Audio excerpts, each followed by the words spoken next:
जनता आवाज news channel, आवाज जागरूक जनतेचा। देशाच्या आर्थिक राजधानीतून राज ठाकरे जेव्हा सोबत राहील तेव्हा कर्जमाफीला एक वेगळी दिशा भेटेल आणि शेतकऱ्यांना कर्जमाफी झाल्याशिवाय राहणार नाही।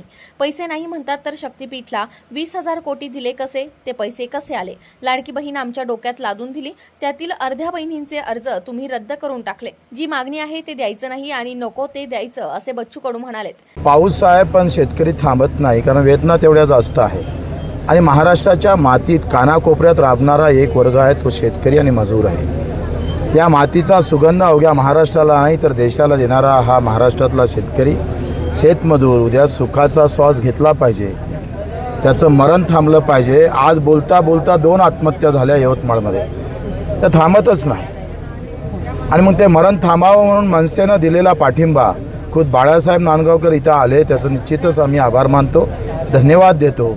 महाराष्ट्राच्या मुंबईच्या म्हणजे महाराष्ट्राच्या आणि देशाच्या आर्थिक राजधानीतून राज ठाकरे साहेब जेव्हा सोबत राहील तेव्हा कर्जमाफीला एक वेगळी दिशा भेटेल आणि निश्चितच हे हत्तीचं बळ आम्हाला भेटल्याशिवाय राहणार नाही आणि सरकारला इथं नमावं लागेल आणि कर्जमाफी द्यावं लागेल।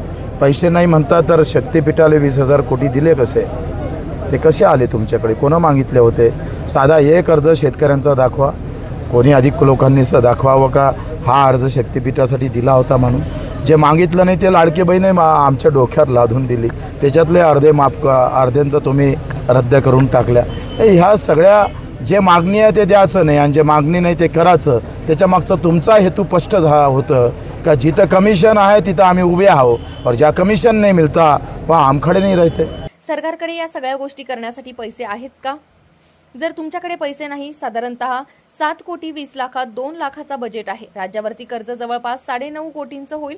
तुमच्याकडे पैसे नाही तर तुम्ही घोषणा करता कशाला? यूपी सारख्या राज्यांनी केवळ 9,000 कोटी रुपये दिले। 30,000 कोटी रुपये दिल्यानंतर केंद्र सरकार पैसे द्यायला नको?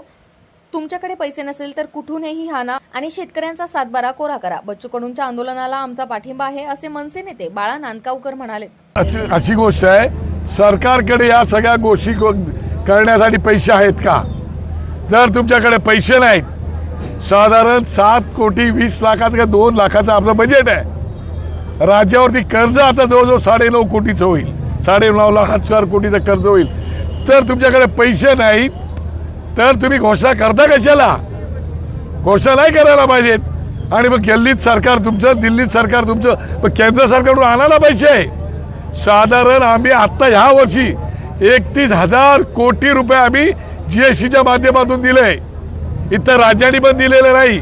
यूपी सारखं राज्य त्यांनी पण फक्त केवळ 9,000 कोटी दिलेत आणि आम्ही 31,000 कोटी दिल्यानंतर केंद्र सरकारने आम्हाला पैसे द्यायला नको आणि मग मागा त्याच्याकडे पैसे आणि द्या माझी कर्जमुक्ती जी काय 7/12 कोरा करायचं करून द्या ताबडतोब। तुमच्याकडे पैसे नाही तर पैसे आणा कुठूनही, पण या शेतकऱ्यांना या कर्जातून मुक्त करा, त्याचा 7/12 कोरा करा आणि त्यासाठी अल्टिमेटम द्यायची गरज नाही। बच्चू भाऊ ज्यावेळेला निर्णय घेतील त्यावेळेला आम्ही त्यांच्या सोबत असू। जनता आवाज न्यूज चॅनल, आवाज जागरूक जनतेचा।